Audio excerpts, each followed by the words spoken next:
Hello friends, welcome to Prenny's Food Paradise.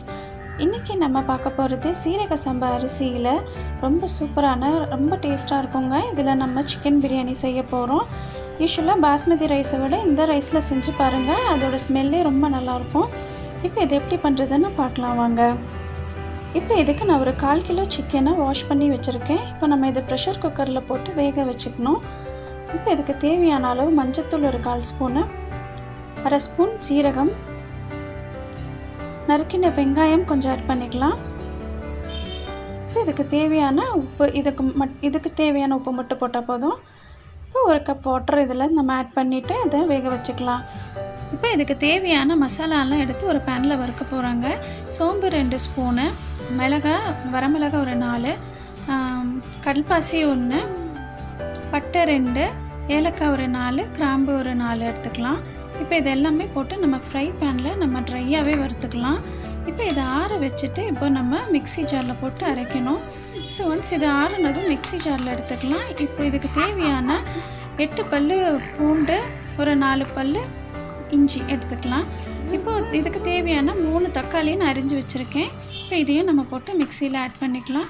இது கூட ஒரு கைப்பிடி அளவு நம்ம புதினா இலையை சேர்த்து நம்ம அரைச்சிக்கலாம். இந்த மாதிரி ஃபைனாக அரைச்சிக்கலாம். இப்போ இதுக்கு நான் சீரக சம்பா அரிசி 2 கப் எடுத்திருக்கேன். இதை வாஷ் பண்ணி ஒரு 15 நிமிஷம் இதை நம்ம ஊற வச்சிடலாம் அரிசியை. இப்போ அந்த பேனில் நம்ம எண்ணெய் விட்டுக்கலாம் பிரியாணி செய்கிறதுக்கு. இப்போ இதில் நம்ம பிரியாணி இலையை 2-3 ஆட் பண்ணிக்கலாம். இது கூட நம்ம அரிஞ்சு வச்சுருக்கிற வெங்காயம், ஒரு 2 பச்சை மிளகாய் நம்ம இதில் ஆட் பண்ணிக்கலாங்க.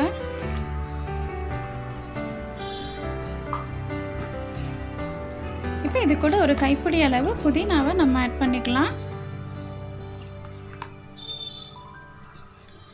ஒன்ஸ் இந்த வெங்காயம் நல்லா பொரிஞ்சதுக்கப்புறம் இப்போ இதில் நம்ம அரைச்சி வச்சுருக்கிற மசாலா பேஸ்ட்டு இதில் நம்ம ஆட் பண்ணிக்கலாம். இப்போ இதை நல்லா கலந்து விட்டுக்கலாங்க. நல்ல வாசனையாக இருக்குங்க. இது நம்ம யூஸ்வலாக எண்ணெயில் வெறுமனே எல்லா மசாலையும் போட்டு பண்ணுறதை விட இந்த மாதிரி அரைச்சி விட்டு பிரியாணி செஞ்சு பாருங்கள். ரொம்ப நல்லாயிருக்கும் ஸ்மெல்லு. இப்போ இதுக்கு தேவையான உப்பு நம்ம போட்டுக்கலாம். ஏன்னா ஆல்ரெடி நம்ம சிக்கன் வேக வைக்கும்போது கொஞ்சம் உப்பு போட்டிருக்கோம். ஸோ அளவாக உப்பு போட்டுக்கோங்க. இப்போ இதில் நம்ம பாயில் பண்ண சிக்கன் மட்டும் தனியாக எடுத்து நம்ம இதில் ஆட் பண்ணிக்கலாம். சிக்கன் ஸ்டாக் ஆட் பண்ணாதீங்க. இப்போ இதில் சிக்கன் மட்டும் எடுத்து நல்லா கலந்து விட்டுக்கலாம். இப்போ இது ஒரு ப்ரெஷர் குக்கரில் மாற்றி விட்டுட்டு இப்போ இதே பேனில் நம்ம அரிசி ஊற வச்சுருக்கிற அரிசியை நல்லா தண்ணி வடிகட்டிட்டு நம்ம அந்த அரிசி இதில் ஆட் பண்ணிக்கலாம். இதை கொஞ்சம் அப்படியே நம்ம லேசாக நம்ம ஃப்ரை பண்ணிக்கலாம். ஏன்னா அந்த தண்ணியெலாம் கொஞ்சம் ட்ரை ஆகணும். ஏன்னா இது உங்களுக்கு பிரியாணி குலையாமல் வரும். அதுக்காக தான் நல்லா உதிரியாக வர்றதுக்காக இந்த மாதிரி அரிசி வறுக்கும். இப்போ இதையும் நம்ம குக்கரில் ஆட் பண்ணிக்கலாங்க. குக்கரில் போட்டு நல்லா மிக்ஸ் பண்ணிக்கலாம். இப்போது இதுக்கு 1:2 ரேஷியோவில் நம்ம தண்ணி விடணும். இப்போ 2 கப் இதுன்னா 4 கப் தண்ணி விடணும். இப்போது நான் மட்டன் ஸ்டாக் 1 கப் எடுத்திருக்கேன்.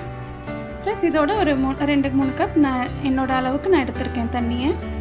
இப்போ இது தண்ணி நல்லா கொதிக்கணும். இப்போ கொதித்ததுக்கப்புறம் நம்ம க்ளோஸ் பண்ணி வைக்கணும். ஸோ இப்போவே நீங்கள் டேஸ்ட் எல்லாமே செக் பண்ணிக்கோங்க, சால்ட் எல்லாமே கரெக்டாக இருக்கான்னு. இப்போ இதில் நல்லா கொதி வந்துருச்சு. இப்போ நம்ம இதை க்ளோஸ் பண்ணி ஒரு 15 மினிட்ஸ் சிம்மரில் வைக்கணும். சிம்மில் தான் வைக்கணும். ஸோ இதுக்கப்புறம் இதை ஓப்பன் பண்ணி பார்த்தீங்கன்னா ரொம்ப சூப்பராக இருக்கும். எல்லாமே மசாலா மேலே இருக்குது. அதெல்லாம் நல்லா கிளறி விட்டுக்கோங்க. இது எல்லாமே நல்லா கலந்திங்கன்னா பாருங்கள் நல்லா உதிரியாக உங்களுக்கு வந்திருக்கு பிரியாணி. இப்போ இந்த சிக்கன் பிரியாணி நம்மளுக்கு சர்வ் பண்ணுறதுக்கு ரெடியாக இருக்குங்க. நல்ல ஸ்மெல்லாக இருக்கும் சீரக சம்பா அரிசியில் பண்ணும்போது. இதை நீங்கள் உங்கள் வீட்டில் ட்ரை பண்ணி பாருங்கள். எப்படி இருந்துச்சுன்னு கமெண்ட் பண்ணுங்கள். இந்த சேனலை ஃபஸ்ட் டைம் பார்க்குறவங்க கண்டிப்பாக சப்ஸ்கிரைப் பண்ணுங்கள். மறக்காமல் பெல் பட்டனை ப்ரெஸ் பண்ணுங்கள். அப்போ தான் நான் போடுற அடுத்தடுத்த வீடியோஸ் உங்களுக்கு நோட்டிஃபிகேஷனில் வரும். Thank you friends.